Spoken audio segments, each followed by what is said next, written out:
Bienvenue au Café des auteurs, le podcast pour les auteurs en herbe perdus dans la jungle des conseils contradictoires. Je m'appelle Ingrid Lemaire, je suis auteure, diplômée en écriture créative et coach sur j'écrisunroman.eu.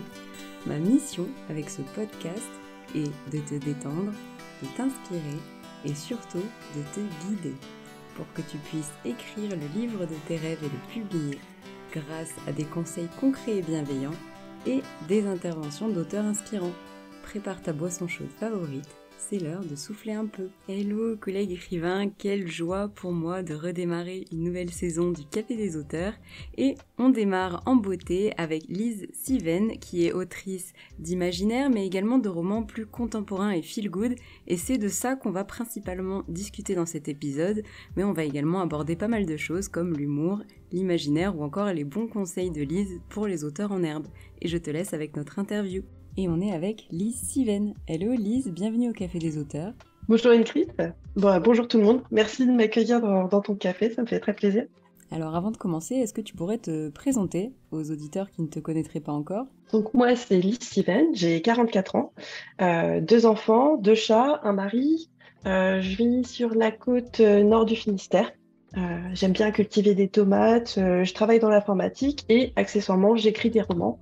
J'écris des romans depuis une bonne vingtaine d'années et je suis publiée depuis une bonne dizaine d'années. Voilà, ça m'occupe pas mal. Et donc ces romans-là sont principalement de l'imaginaire, mais il y a également du contemporain.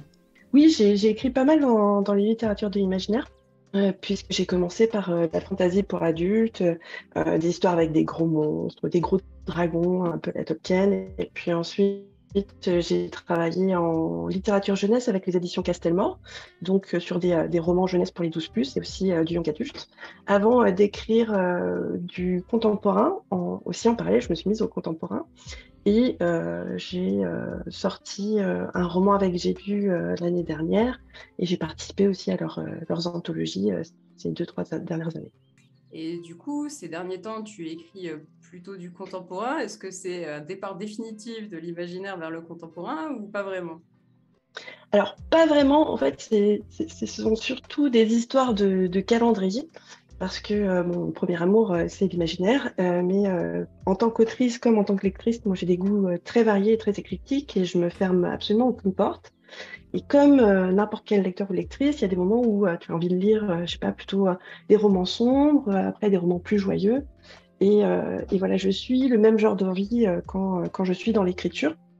Donc c'est pour ça que j'ai écrit un contemporain à un moment. Mon premier contemporain, c'était de la jeunesse pour Castelmore aussi.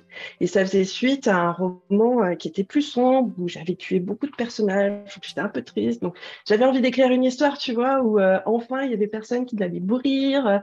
Et c'est comme ça que je suis venue à une première histoire qui s'appelle Un cheveu, avec un jeune homme qui souffre de harcèlement scolaire, mais qui s'en sort plutôt bien. Donc un roman, tu vois, feel good, enjoué, enthousiaste, avec pas mal de petits rebondissements, ce genre de choses. Et depuis que j'ai écrit ce roman, en fait, on va dire que j'ai plutôt pris goût au contemporain. C'est-à-dire qu'en plus d'écrire de l'imaginaire, eh bien, je m'offre des petites récréations, si tu veux, avec du feel good et du contemporain, ce qui est assez appréciable. Et comme je travaille avec une super éditrice aux éditions J'ai lu, elle m'a proposé de participer à des anthologies et c'était très intéressant et très instructif parce que comme ça m'a permis d'explorer des thèmes que naturellement je n'aurais pas songé à explorer. Donc, par exemple, le confinement, tu vois, moi je m'étais dit que jamais je n'écrirais sur le confinement parce que pendant le confinement, tout le monde voulait écrire sur le confinement. Et finalement, elle m'a proposé ce thème et je me suis beaucoup amusée. Et en fait, tu te rends compte que sur des sujets contemporains qui parlent à tout le monde, tu as une grande liberté et tu peux faire des choses très intéressantes. Donc voilà.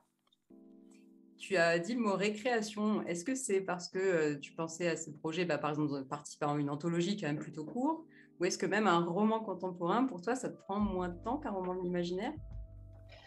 Clairement oui, parce que quand j'écris un roman de l'imaginaire, en général, j'écris des romans très gros parce que je fais beaucoup de world building. Donc en général, j'ai une mythologie, j'ai une histoire, j'ai aussi des lieux très particuliers. Donc ce sont des romans qui prennent de la place parce que tu as des descriptions, des explications. Du coup, tu as du temps de construction en plus.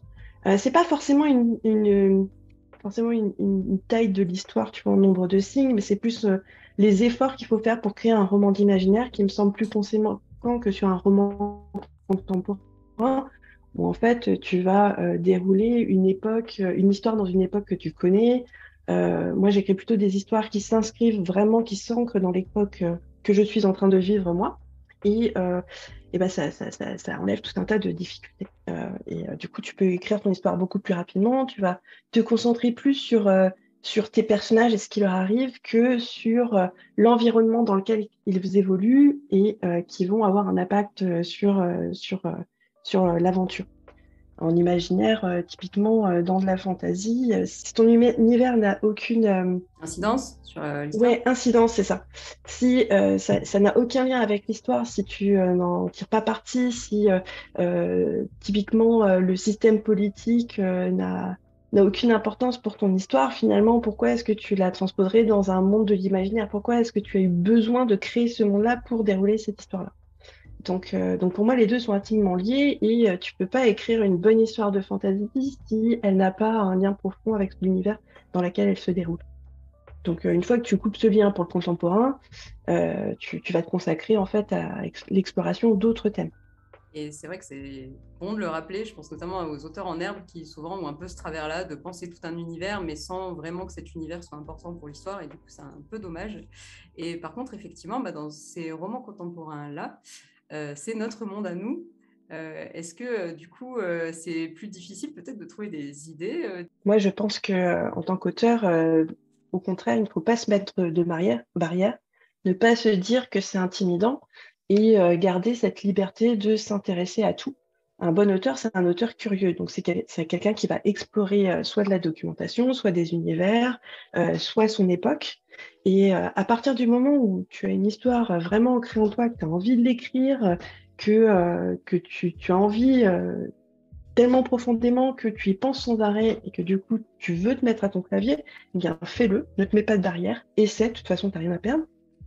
Et puis, et puis surtout, je trouve ça dommage justement qu'on se dise que quelqu'un qui est bon en imaginaire va pas forcément être bon en contemporain, ou de se dire que quelqu'un qui écrit des comédies romantiques ne peut pas écrire des romans de SF. Alors pour moi, ce sont des classifications qui n'ont absolument aucune raison d'être.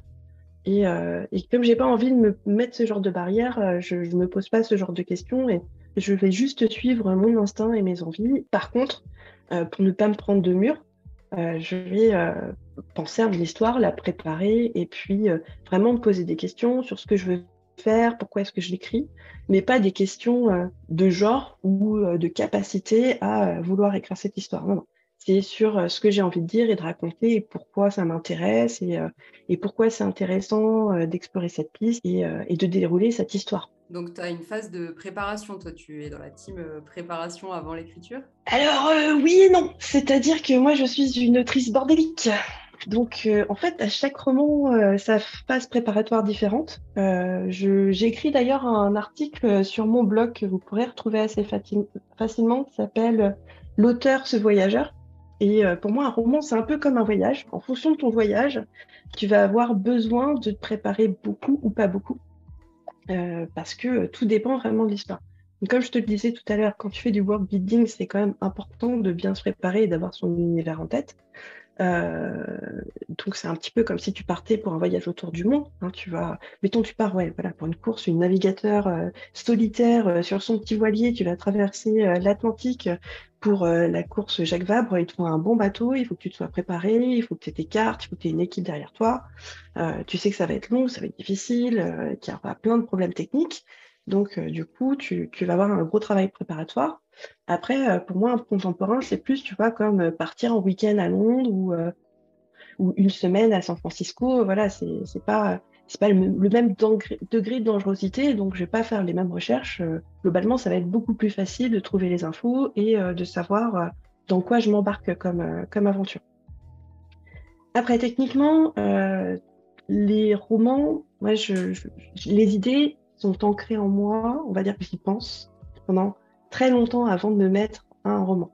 C'est-à-dire que si une idée elle est bonne, si au bout de 3-4 ans, je pense toujours à ce roman qui revient de temps en temps, quand je suis en voiture, en train de faire mes courses et j'ai des flashs, je repense au personnage, etc.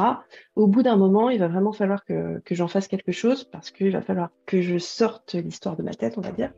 Donc, je vais commencer à prendre des notes sur un carnet. Mais je ne vais pas forcément faire des fiches du personnage pour tout, je ne vais pas forcément faire de scénario. Tout dépend de l'histoire et je ne suis pas capable de savoir à l'avance ce dont je vais avoir besoin.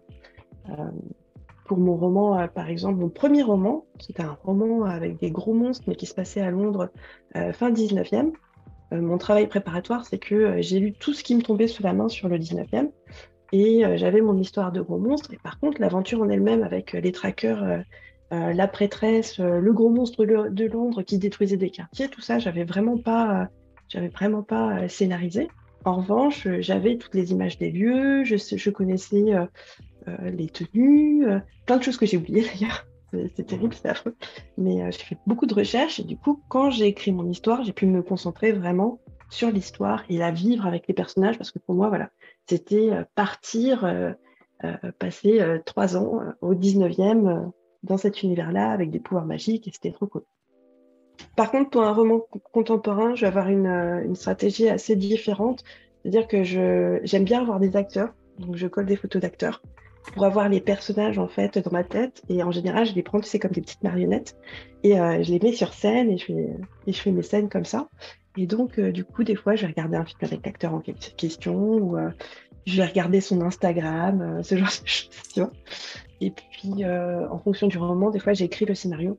Souvent, le scénario, j'écris au fur et à mesure, c'est-à-dire que, tu vois, j'écris et à un moment, je me pose et je scénarise les 3-4 chapitres suivants. Parce que de toute façon, quand j'écris un roman, par contre, je connais toujours la fin, donc je sais exactement où est-ce que je vais arriver. C'est pratique, ça aide bien. Et ça évite de faire trop de sous-histoires et de se perdre, en fait. Et donc, voilà, je vais avoir cette scénarisation sur 3-4 chapitres et comme ça, je vais avancer mes différents personnages sur mon fil rouge, parce que j'ai aussi un fil rouge principal que je ne perds pas de vue et qui m'emmène à la fin. Et pour le contemporain, des fois, j'écris carrément tout le scénario avec des petites boîtes. Voilà, je vais écrire un chapitre sur ça. Alors, des fois, au moment où j'écris, ça se transforme en 3 chapitres en fonction des interactions entre les personnages, le temps que ça leur prend d'arriver à traiter le point en question. Mais voilà, je vais écrire toutes les étapes jusqu'à la fin. Et en général, ça marche. Là, par exemple, le roman que j'écris, le contemporain que j'écris, j'ai fait la moitié de la scénarisation. Là, j'arrive à la fin de ma première moitié, donc je vais me poser et je vais sans doute écrire la deuxième moitié de la scénarisation pour aller à la fin. Ah ouais, c'est un processus un peu complexe. Oui, c'est très aléatoire et par contre, tu vois, j'ai absolument aucun scrupule à changer de technique et à suivre, à faire ce que j'ai envie, en fait, à suivre mon instinct, si tu veux. Euh, Parce que, en fait, que tu fasses ta scénarisation avant de te mettre à écrire, pendant ou, euh, ou au fil de l'eau, de toute façon, c'est une étape de réflexion et tu la fais à un moment ou à un autre et peu importe le moment que tu vas choisir pour faire cette étape de scénarisation. Il y a un moment où tu es quand même obligé de penser à ce qui va se passer et après, voilà, des fois, c'est plus pratique d'avoir une vision d'ensemble. Euh, Par exemple, dans mes contemporains, ça m'aide bien parce que ce qui m'intéresse le plus quand j'écris un contemporain, ça va être l'humour, les dialogues et rigoler avec mes personnages. Donc, j'ai pas tellement envie de me concentrer sur les rebondissements.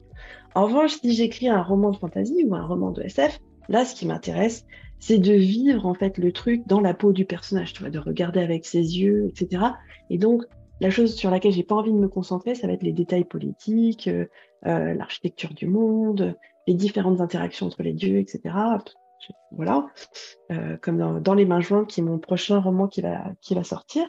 Et ce qui m'intéresse, voilà, c'est de me mettre à la place du personnage et d'être comme tu sais, avec un casque et lunettes 3D. Et moi, j'avance là-dedans et je m'éclate, quoi. Ce que j'entends surtout, c'est un conseil qui marche pour tous les auteurs, je pense, en herbe comme confirmé. C'est effectivement qu'il y a pas autant de méthodes de préparation que de projets d'écriture en soi et que, comme tu le dis, le bon indicateur, c'est qu'est-ce qu'on a envie en fait. De quoi est-ce qu'on a envie? Parce qu'on peut aussi écrire en se concentrant sur les détails politiques du monde en question, imaginaire, etc. Ou alors justement se dire, bah, c'est pas ça que j'ai envie de faire, etc.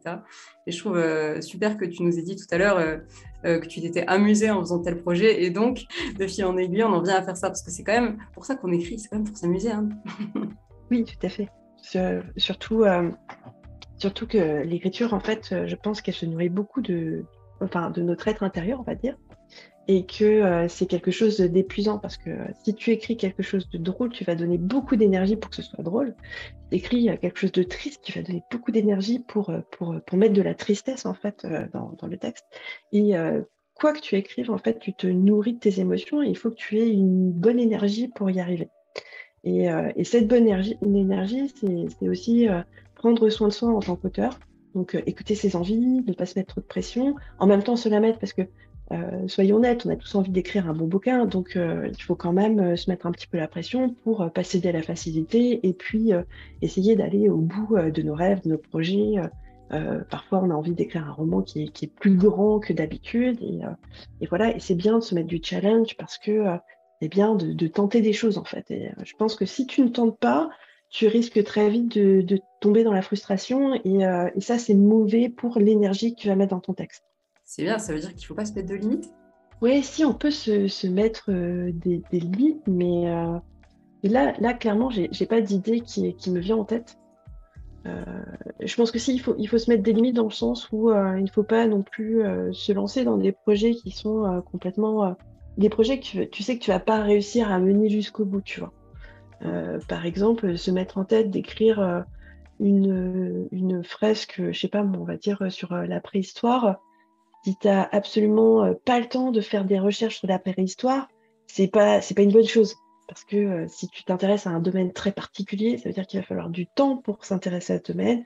Comme ce que j'expliquais sur le roman historique 19e, tu peux pas te rater parce que tu peux être sûr que quand tu écris un roman sur un domaine bien précis, s'il y a des erreurs, un lecteur ou une lectrice va les voir, il va t'écrire après, voire il va écrire à ton éditeur et ce sera pas très agréable. Et c'est pour toi en tant qu'auteur, c'est toujours petite sensation d'échec quand tu as raté un truc. Et déjà que les lecteurs ont tendance quand même à avoir des avis un petit peu tranchés sur la lecture, ce qui est normal, hein, puisque voilà, le ressenti du lecteur ne ment pas. C'est encore pire, je trouve, quand tu dis j'ai raté un truc que j'aurais pu faire bien. Tu vois. Hmm. Je te rejoins assez parce que je trouve qu'effectivement, les limites, bon, il n'y en a pas tant que ça. On est quand même dans notre imagination. On a le droit d'imaginer quand même un peu ce qu'on veut, entre guillemets, ou en tout cas, on a pas mal de le champ libre, mais il y a quand même des règles un peu à respecter, je pense. Et effectivement, comme tu le dis, respecter par exemple le contexte historique ou alors assumer complètement qu'on ne le respecte pas, ça fait partie des bases un petit peu.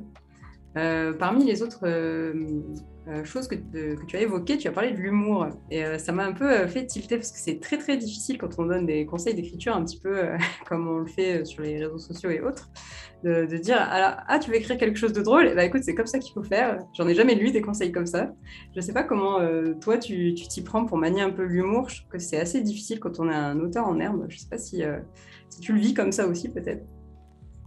Eh bien, alors, c'est vrai que donner un conseil en termes d'humour, c'est compliqué parce que l'humour, c'est vraiment très personnel, hein. Une blague va faire rire quelqu'un, elle va pas du tout faire rire un autre. Par exemple, moi, l'humour pipi-caca, tu peux y aller à chaque fois, j'ai éclaté de rire, mais les gens, franchement, ils ont passé l'âge et ils trouvent pas ça drôle. Donc, c'est très difficile, je pense, d'être drôle. Et puis, il y a des choses qui vont faire rire un certain public et pas d'autres, comme ce que je viens de dire. Tu sais pas pourquoi, alors que a priori, tu avais tout tourné pour que ce soit drôle et que voilà. Euh, mais je pense qu'on peut quand même donner des petits conseils. Alors, bon, déjà, je pense que l'humour, quand on écrit un texte humoristique, il faut que l'humour soit, on va dire, cohérent sur le texte. C'est-à-dire que si vous adoptez un certain ton au début du texte, il va falloir poursuivre jusqu'au bout. Ou alors, vous pouvez choisir d'y aller crescendo. Moi, j'aime beaucoup l'absurde, par exemple, et sur mes histoires, en général, je commence par des scènes assez normales, et au fur et à mesure, ça devient de plus en plus absurde. Il y a plein de petits détails absurdes qui vont se loger parce que c'est ce qui me fait rire. Le comique de situation, le fait voilà, qu'il se passe des choses improbables, ça me fait beaucoup rire. Maintenant, comme dans tout texte, si tu mets trop de calembours, ou si tu mets trop de blagues, même si c'est le ton de l'histoire, si t'en fais trop, à un moment, ça sera too much et ça va plus marcher. Donc, le plus dur, c'est de doser. Donc, essayer de doser, ça veut dire qu'au niveau du rythme, tu peux t'assurer de faire voilà, des blagues, quelle que soit la blague, que ce soit un retournement de situation, du comique dans les dialogues, ou oui, voilà, un calembour, une vraie blague, tu vois, en jouant avec les expressions, ce genre de choses. L'important, c'est que à partir du moment où le lecteur s'est habitué à un certain rythme, tu vas être obligé de le respecter parce que sinon, il va trouver que le roman devient plat ou fade à certains moments. Enfin, tu vois, ça va le gêner. Pour moi, ça va être sur le rythme. T'as peut-être un truc à jouer. L'autre chose pour l'humour, moi, c'est plutôt un conseil pour éviter d'être vraiment pas drôle. Euh, C'est-à-dire que je pense que tous les personnages, en fait, sont drôles à leur manière. D'accord? Mais je conseille de ne pas se moquer de ce qu'est le personnage. Ce qui doit être drôle, ce n'est pas ce qu'est le personnage au fond, mais c'est ce que fait le personnage. Parce que, en fait, c'est par exemple comme les blagues sur le physique. C'est pas drôle, en fait. Par exemple, une blague peut faire rire quelqu'un parce qu'ils ne sont pas concernés par le problème physique, mais la personne qui, elle, a ce problème physique, elle va forcément se sentir attaquée. Et ben, ça marche pour tout, pour le physique, pour les aspirations, pour les opinions. On ne peut pas se moquer de ce que tu es. On peut rire de ce que tu fais, et ça passe. Parce que, en fait, les raisons pour lesquelles tu fais quelque chose, en fait, ça peut être marrant. Et, euh, et voilà, ça pour moi, ça passe, ça marche bien. Et c'est un conseil que je donnerais aux jeunes auteurs pour éviter d'être à côté de la plaque. Ne pas se moquer des personnages, mais se moquer de ce qu'ils font. Enfin, et encore, c'est pas se moquer, c'est rire avec les personnages de ce qu'ils font. En général, moi, ce que j'aime bien, c'est quand les personnages sont conscients qu'ils sont complètement à la rue et qu'ils font n'importe quoi, mais qu'ils le font quand même parce qu'ils peuvent pas s'en empêcher ou parce que ils ont des aspirations, ils ont un syndrome du sauveur, comme le personnage dans Il faut sauver le homard, Béatrice. Bon, elle est végane, tu vois. Et ce qui est drôle, c'est pas qu'elle est végane, c'est que à un moment, elle se met dans une situation où sur un coup de tête, tu vois, elle fait un truc invraisemblable, et du coup, elle est obligée en fait d'assumer jusqu'au bout, et ça va la mettre dans des situations inextricables, quoi. Et c'est ça qui est drôle pour moi. Quand on essaie d'être drôle, il faut pas qu'il y ait de jugement de valeur. C'est-à-dire que on peut rire de ce que fait le personnage, mais il faut pas non plus que ce soit un jugement de valeur qui fasse dire que le personnage est nul. Enfin, c'est pas bien. Faut pas que les personnages non plus, quand tu fais de l'humour, faut pas qu'ils soient trop caricaturaux, dans le sens, ils seront trop caricaturaux s'ils ont une seule facette. Tu les montres que quand ils sont ridicules ou quand ils font des bêtises. Et du coup, ça passera pas non plus, parce que même si tu ris de ce qu'ils font, si tu montres qu'une facette d'eux, en fait, et pas le côté humain, bah du coup, ça reviendra au même. Donc voilà. Et quand tu écris de la comédie et de l'humour, ça reste une histoire. Donc, quand tu écris une histoire, tu traites un thème, tu parles de choses qui te touchent, de choses qui se passent dans la société. Et du coup, il faut que tu explores ce thème et il faut qu'il y ait un fond, en fait, parce que sinon, ça va pas être rassembleur. Justement, tu nous parles d'une végane, c'est la situation dans laquelle elle se met qui est drôle et pas de d'écrire un personnage complètement cliché qui va répéter des choses qu'on a entendues partout, etc. Je pense que ça peut aussi aider peut-être, en tout cas nos auteurs en herbe, mais c'est déjà très intéressant, je pense, pour ceux qui souhaiteraient écrire avec de l'humour cette notion compliquée. Mm. Tu nous as parlé de ta comédie, justement, Il faut sauver Albert, le homard prévu pour Noël. Je crois que c'est ça le titre C'est entier. ça. Alors j'ai adoré le pitch, je ne l'ai pas encore lu. Est-ce que tu pourrais nous parler un petit peu du projet et comment tu en es venu à écrire cette histoire? Alors ça, c'est une histoire, comme je disais, souvent, je garde les histoires très longtemps avant de les écrire. Et en fait, il se trouve que quand, euh, quand j'ai rencontré mon futur mari, je suis allée passer un Noël chez mes beaux-parents. Et on a passé le réveillon. Et le lendemain, en partant, je suis tombée sur un couple de homards dans une cagette dans, euh, dans le garage. Et franchement, j'ai eu pitié d'eux parce qu'ils allaient passer à la casserole. Et je sais pas, je pense que j'en ai gardé une culpabilité pendant très longtemps. Et aussi avec le hasard des articles dans les journaux, parce que moi j'adore les brèves, j'adore lire les brèves, je trouve ça génial. Tu sais, tous les ivres, virgules, il renverse un sapin avec son tracteur. Donc, j'adore, je collectionne, des fois je les note sur des carnets. Et donc j'avais vu une brève sur une nana qui sauvait un homard au Canada. Après, de fil en aiguille, j'ai su que Mylène Farmer en sauvait aussi. Et tu vois, en fait, au fur et à mesure des années, il y avait des histoires qui se mettaient en place. Quand j'ai écrit donc De Lune en Lune, qui va paraître l'année prochaine, c'est un gros projet et j'ai mis un long temps à l'écrire. J'ai eu un déménagement et tout en même temps. Enfin bon, c'était compliqué. Et après, il y a eu aussi une révision pour une réédition. Et entre l'écriture, enfin, j'avais pas envie de me lancer dans une réécriture alors que je venais de sortir d'une correction, donc j'avais envie d'écrire un roman rigolo pour Maëri. Et j'avais très envie d'écrire Albert, donc je me suis lancée à ce moment-là. Et ça s'est très bien passé, je me suis beaucoup amusée. Je me suis pas posé beaucoup de questions pour l'écrire, parce que ça faisait vraiment un moment que j'avais envie de l'écrire. En plus, quand j'avais écrit Un cheveu, mon premier contemporain, je m'étais vraiment amusée, donc j'avais juste hâte en fait de me lancer dedans. Le seul truc un petit peu délicat, c'est que pour une fois, je m'étais dit, bon, il y aura vraiment pas de science-fiction ou de fantasy dedans. Parce que dans Un cheveu, en fait, le personnage jouait à un jeu avec des vaisseaux spatiaux. Donc, du coup, j'avais des scènes avec des vaisseaux spatiaux. Il arrosait de flammes des créatures et tout. Enfin, bon, donc, tu vois, j'avais quand même un peu mon petit lien avec l'imaginaire. Donc là, je n'en avais pas du tout avec l'histoire de Omar. Et sinon, ce que j'ai bien aimé et qui changeait par rapport aux autres fois, c'est que comme j'habite pas très loin de Lorient et que mes beaux-parents sont à Lorient, j'ai pu aller faire du repérage et ça, c'était vraiment trop, trop cool. Je me sentais vraiment, tu vois, comme les grands auteurs qui vont faire des repérages sur des lieux pour écrire leurs textes et j'ai vraiment beaucoup aimé ça, c'était vraiment chouette. Et c'est un luxe du contemporain qu'on n'a pas dans l'imaginaire, malheureusement. C'est ça, c'est ça. Et du coup, ouais, si tu peux nous dire un peu l'histoire pour nous Alors, donner envie. c'est assez simple comme histoire, hein. C'est l'histoire de Béa qui est végane qui va chez ses beaux-parents pour la première fois pour Noël, mais ça fait pas très très longtemps qu'elle est en couple avec son copain Erwan, ça fait 3 mois, tu vois, c'est tout frais. Et du coup, elle appréhende un petit peu parce que c'est un peu tout dans leur relation, tu vois, pour être présentée aux parents. Et pas de bol, elle tombe sur un énorme homard dans le garage, alors qu'elle avait bien précisé qu'elle était végane.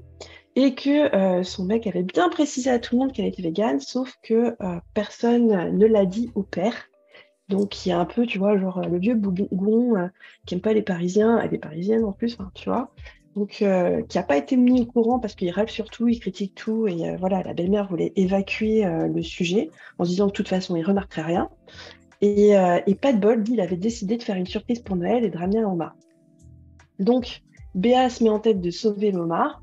Et au début, elle y va tranquillement, hein, c'est-à-dire qu'elle se dit, bon, on va commencer par discuter, et puis très vite, les choses lui échappent et ça part en cacahuète. Voilà. Et puis, pour nos lecteurs et lectrices véganes, il faut savoir qu'effectivement, Béa, c'est le personnage principal, donc on se moque pas d'elle, c'est l'héroïne, parce que vraiment, moi, je trouve que ce qu'elle fait, elle est héroïque. J'adore, elle est épatante. Et en plus, tous les personnages sont drôles, en fait. Et je pense qu'on se moque pas mal du beau-père aussi, mais il réserve son petit lot de surprise. Ben, clairement, tu nous as donné envie, je trouve. Est-ce que, parce qu'on a parlé, tu as évoqué rapidement un peu les thèmes, etc., et notamment le fait que tu avais envie d'écrire sur cette histoire-là, est-ce qu'il y a des thèmes ou des messages qu'on retrouve peut-être régulièrement chez toi, que ce soit l'imaginaire ou le contemporain? Oui, oui, bah oui, oui, j'ai plein de thèmes en fait qui sont un petit peu comme des morceaux de puzzle. En fait, t'en trouves plusieurs dans chaque roman. Donc là, dans Il faut sauver Albert, clairement, c'est un texte qui parle de tolérance, mais pas tellement de tolérance, parce que je trouve ça un peu dérangeant comme mot tolérance. C'est genre on devrait tolérer les véganes. Non, je suis pas du tout d'accord. C'est plutôt d'acceptation. En fait, accepter qu'on est tous différents, qu'on a des convictions différentes et qu'elles se valent toutes et que c'est très bien en fait que des gens pensent différemment et soient capables de sauver un homard parce que je trouve que bah, moi c'est important. Je suis très sensible à la cause animale, donc tu vas retrouver le thème de l'animalité dans pas mal de mes romans. Donc là, on a Albert, effectivement, qui est aussi un héros de l'histoire, puisque c'est le fil rouge du roman, mais dans d'autres romans, je vais faire parler les animaux. Clairement, dans mes romans de fantasy. Là, dans Les Mains jointes, il y a aussi des choses entre les animaux et les dieux.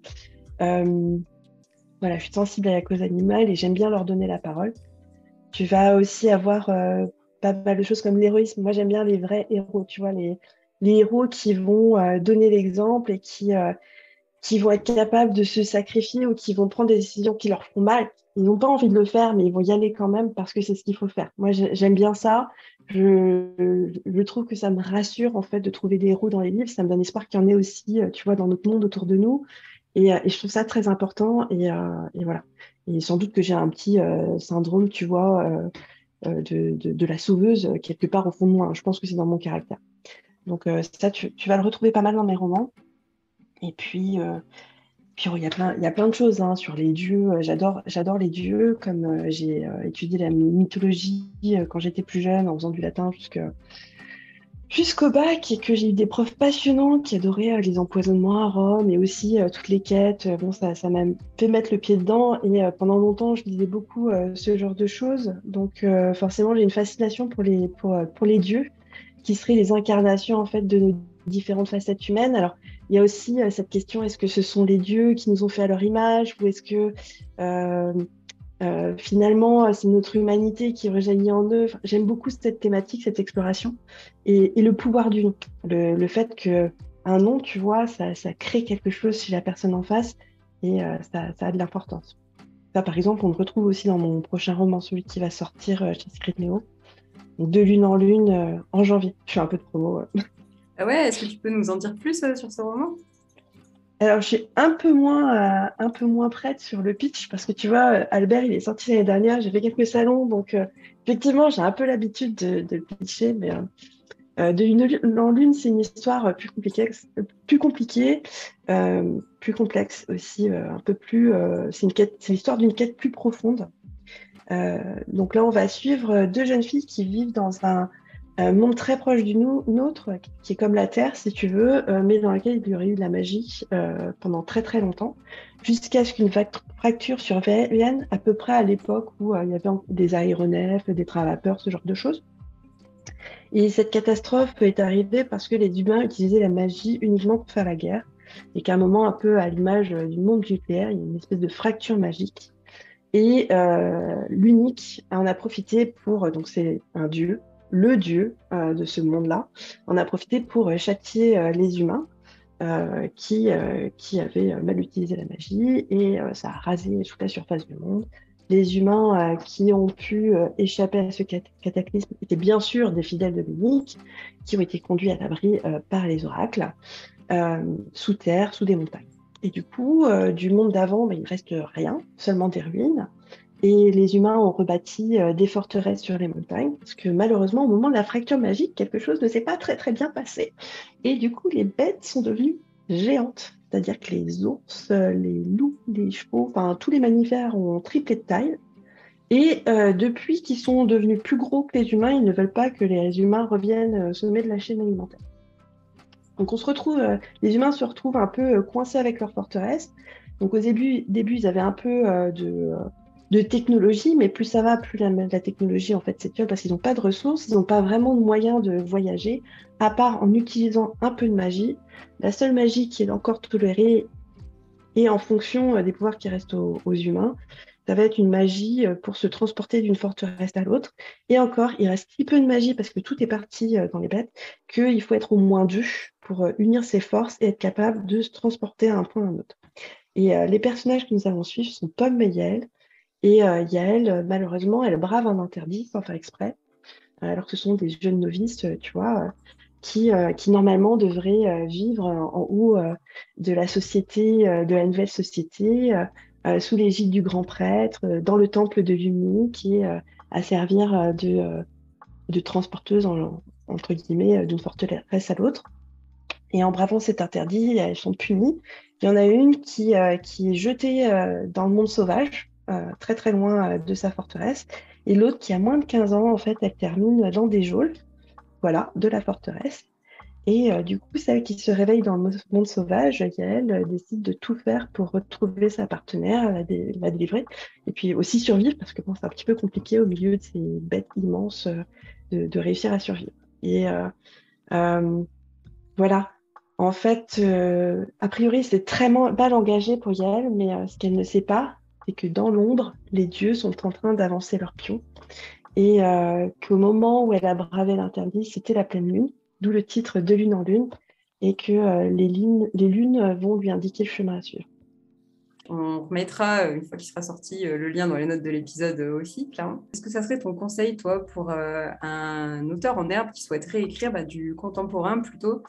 Moi, je pense que ce qui est intéressant dans le contemporain, et si j'ai un seul conseil à donner, c'est de non seulement s'intéresser aux personnages, mais aussi à la poésie du monde contemporain qui les entoure. C'est-à-dire que ce qui est intéressant dans le contemporain, c'est que finalement, on devient des héros du quotidien. Et, euh, et tout ce qu'on vit finalement, si tu prends une petite vidéo, que tu mets une petite musique comme sur les réseaux sociaux, tu te rends compte que finalement c'est très beau, c'est très poétique, des fois c'est très dur, mais c'est très intéressant. Et je pense qu'il faut avoir cette espèce de vision et d'analyse du monde qui nous entoure et de retranscrire en fait ce qu'on trouve beau ou horrible ou terrible et le mettre en fait en mots dans une histoire contemporaine. C'est ça qui est intéressant. C'est là-dedans que les lecteurs vont se retrouver et c'est ce qui va leur parler. Je te rejoins aussi sur les lectures qu'on a pu avoir et les auteurs qu'on a pu lire en termes de contemporains. Finalement, ils arrivaient effectivement, à partir d'un personnage et d'une histoire qui n'était pas forcément incroyable, mais rendre un roman qui allait nous passionner. D'ailleurs, est-ce que tu as des auteurs, toi, de contemporains qui t'inspirent particulièrement? Alors, je vais plutôt parler de mes dernières lectures là, parce que je trouve que c'est justement par rapport à la question que tu viens de me poser sur le conseil que je donnerais à des jeunes auteurs. Je trouve que ce sont des exemples de romans qui sont très justes, qui montrent très bien comme on peut écrire une histoire qui est à la fois douce et poétique et dure en même temps. Donc, je pensais à Mariam El Farid, Le syndrome de l'accent étranger. Ça, c'est un roman que j'ai adoré. Déjà, la plume est magnifique. Et ensuite, l'histoire est très belle, puisque c'est l'histoire d'un gars qui est balayeur, si je me souviens bien, qui est donc immigré et qui vit un quotidien assez morne finalement. Et il tombe sur une sacoche. Dedans, il y a un ordinateur et c'est la sacoche d'un écrivain en fait. Et il va prendre contact avec cet écrivain et ensemble, ils vont interagir d'une façon à la fois drôle et émouvante et en même temps qui va le pousser dans des retranchements. Et j'ai trouvé ça génial parce que, en fait, tu as tout dans le roman. Tu as le rire, tu as l'émotion, tu as le fait que finalement, ce qui se passe, c'est pas, comme ce que je disais tout à l'heure, une grande quête héroïque. Et finalement, les personnages recollent les morceaux de leur vie et c'est vraiment très bien fait. C'est une lecture qui te fait du bien et en même temps, c'est pas une lecture simple parce qu'il y a des moments assez durs où, en fait, l'autrice parle vraiment des choses voilà, qui arrivent aux immigrés aussi et je trouvais que c'était très très bien fait. Et en plus, on peut le trouver en poche chez J'ai lu. Parce que mon éditrice me l'avait envoyé, donc du coup, tu vois, je fais aussi la pub en même temps, mais ça fait partie d'un des derniers romans contemporains que j'ai lu qui m'a beaucoup plu. Et sinon, j'ai lu celui de Marjolaine Solaro ce week-end, que j'ai beaucoup aimé. J'ai lu à la plage en plus, donc c'était vraiment bien. Et au début, je pensais que ça allait être, tu vois, juste une lecture vraiment très tranquille où on parle des petits trucs du quotidien, tu vois, un petit peu Amélie Poulain et avec une rencontre dans un train. Et puis au fur et à mesure, en fait, j'étais là, oh non, mais qu'est-ce qui va arriver au personnage? Et en fait, c'était quand même assez dur. Et heureusement, bon, ça se termine de façon OK, mais parce que en fait, je veux pas en dévoiler trop aux jeunes auteurs, mais c'est pareil. En fait, on parle de quelque chose, on a l'impression que c'est un quotidien qui est tout à fait banal, des histoires banales de personnages qu'on pourrait rencontrer n'importe où. Et finalement, on embarque dans leur petite vie et on est touché et ça permet de réfléchir à des choses. Et voilà, c'est une lecture aussi qui fait du bien et pas forcément que en feel good, mais voilà, ça te fait réfléchir. Et ça, j'aime beaucoup. Je pense que voilà, le contemporain, c'est vraiment réussir à sublimer des choses du quotidien pour emporter le lecteur plus loin et le faire réfléchir aussi au monde qui l'entoure. C'est une belle définition du contemporain. Est-ce que tu as, du coup, à part les projets dont tu nous as parlé, des envies d'écrire encore dans d'autres genres, sachant que tu en as quand même couvert pas mal? Ouais. Alors moi, j'ai déjà fait donc, du fantasy, du fantastique, de la SF, parce qu'en fait, Saving Paradise, c'est de la science fantasy, tu vois. Donc c'est un peu SF. Et c'est aussi un peu contemporain, puisque ça se passe dans un futur très proche.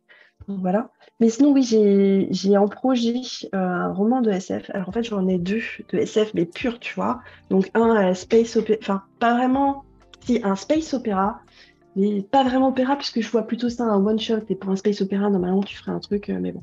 Un truc qui se passe dans un gros vaisseau spatial. Mais par contre, j'ai pas envie d'en dire plus parce que. Mais très intéressant avec une histoire d'arche, en fait.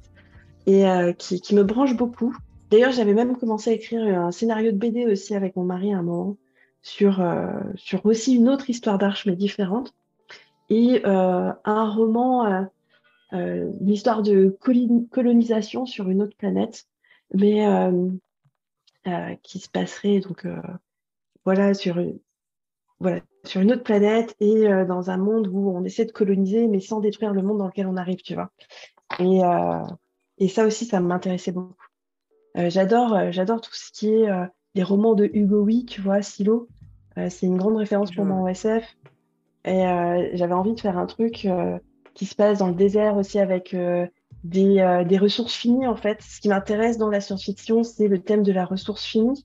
Et je trouve que pour nos contemporains, c'est intéressant de lire de la science-fiction pour ça, d'essayer de repenser, tu vois, nos besoins.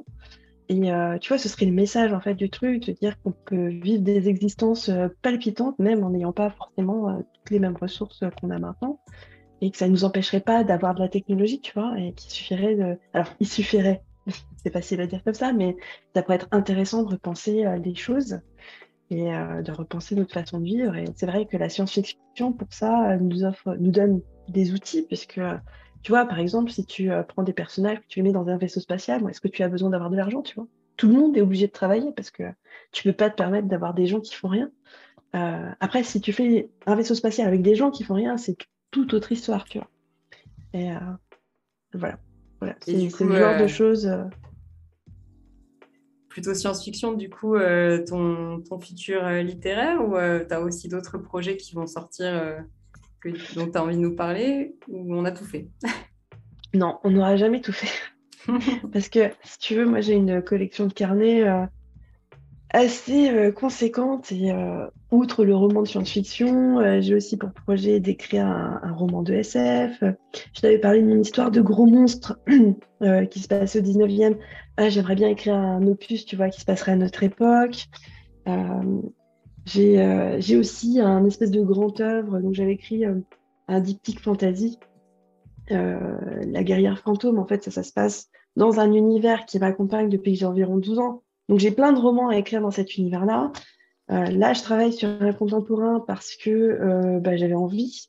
Voilà, après, parce que j'étais revenue sur Les Mains jointes qui s'appelle De lune en lune, que j'ai fait une réécriture entre la fin de l'écriture du homard et puis le fait d'attaquer ce roman-là, plus les petites nouvelles, enfin, j'ai un calendrier en fait qui se bouleverse régulièrement et comme je peux pas écrire vraiment plus d'un roman à la fois, parce que j'ai aussi un travail à côté et que j'écris, on va dire, un roman tous les 1 an, 18 mois en tout. En tout cas, moi, c'est mon objectif. Je veux pas faire un roman par an. Je l'ai fait pendant un moment, mais je trouvais que c'était un peu trop astreignant. Du coup, je suis plus sur du 18 mois. Ça me permet d'avoir le temps de bien travailler sur mes textes. Tu vois, par exemple, si je veux écrire un roman de SF, typiquement, je vais avoir besoin de plus de temps pour le roman de SF que pour le roman contemporain. Donc, j'essaie d'arranger mon calendrier, mais je n'ai pas vraiment la main sur le calendrier, puisque après, ça dépend de quand est-ce que je vais placer un projet chez un éditeur. Je ne vais pas forcément viser le même éditeur parce que je ne vise pas forcément le même public. Je suis un peu sortie de ma zone de confort. C'est-à-dire que pendant un temps, tu vois, je travaillais beaucoup avec Castelmore parce que c'était aussi assez bien. J'avais mon éditrice qui me suivait sur des projets, mais voilà, au bout d'un moment, je ne pouvais pas faire que du young adulte, tu vois, ou que de la jeunesse. J'avais besoin de me tourner vers d'autres types de projets et du coup, naturellement, en fait, je me suis tournée aussi vers d'autres éditeurs et ce qui est assez libérateur, puisque je pense que pendant un temps, j'avais peut-être un petit peu peur de ça, de me lancer, comme ce qu'on a dit tout à l'heure. Et puis à un moment, j'ai franchi le pas, et du coup, ça m'a fait dire que mes barrières étaient tombées.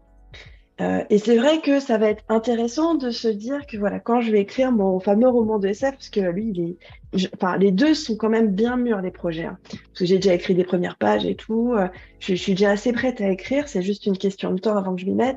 Et de se dire que ce sera rigolo que j'écrive un roman de pur SF en même temps que je sorte des comédies. Tu vois, c'est pas du tout les mêmes publics, les mêmes profils d'auteurs. Donc, euh, donc voilà, moi, je m'interdis rien et j'ai pas envie. Donc, je trouve ça assez cool. C'est génial, en tout cas. Merci pour cet exemple aussi, je trouve que tu donnes, parce que justement, je pense que plus on débute dans l'écriture aussi, plus on a tendance à s'imaginer des choses et des barrières et à s'imaginer plein de barrières, même sur un seul roman. Et toi, tu nous montres qu'on peut écrire, mais vraiment dans tous les genres, sans aucun problème, je trouve. Donc, merci en tout cas pour ça. Est-ce que tu as un petit mot de la fin, ou un dernier petit conseil peut-être? Un dernier petit conseil, ce serait que en fait, il y a une première fois pour tout. Et en fait, chaque roman pour moi, c'est une première fois. Et je pense que si on écrit, c'est parce qu'on a envie d'expérimenter et de vivre autre chose aussi que ce qu'on a au quotidien dans notre vie. Et donc, tout appréhender comme une première fois, moi, je pense que c'est très excitant. Et même si ça fait peur, en fait, la peur, ça a du bon, puisque c'est ce qui pousse aussi à se donner à fond et puis à se lancer, à se jeter, en fait, dans le vide. Et je pense qu'au contraire, si vous avez peur d'un truc, je sais pas, de faire des descriptions ou typiquement de vous lancer dans de la SF parce que vous n'en avez jamais fait, mais si vous avez vraiment envie et que vous adorez ça, de toute façon, vous pouvez essayer. Si jamais ça ne marche pas, rien ne vous force à continuer. Donc, ne faites que les choses pour lesquelles vous sentez que le feeling est bon et que ça va bien se passer. Et ne vous interdisez pas d'essayer et d'arrêter ce qui ne vous convient pas, en fait. Je pense que les barrières, c'est dans tous les sens. L'auteur est maître de son navire, c'est lui qui tient le gouvernail et voilà, plus on essaye dans des genres différents, plus on va écrire et du coup, plus on va se forger de l'expérience. De contraire, toutes les expériences sont bonnes à prendre et même si elle n'est pas concluante, dans le sens où ça donne pas un roman final, et ben c'est pas grave parce que on a appris des choses. Super, merci beaucoup Lise pour ce mot de la fin. Je rajouterai une petite citation que j'aime bien qui est: si vous avez peur, vous êtes sur le bon chemin. Merci encore C'est Lise ça. pour tes conseils très pertinents et puis pour toute cette belle énergie qui nous donne envie d'écrire dans plein de genres différents sans aucune limite. Merci Lise. Ben, merci à toi de m'avoir accueilli et puis bon courage à tous et bonne écriture à toutes et tous surtout. Merci beaucoup d'avoir écouté cet épisode jusqu'au bout. S'il t'a plu, tu peux me laisser 5 étoiles sur Apple Podcast ou Spotify et rejoindre la communauté J'écris un roman sur Discord pour écrire avec nous, discuter écriture ou encore me poser toutes tes questions. Le lien figure dans les notes du podcast juste en dessous. À bientôt au Café des auteurs.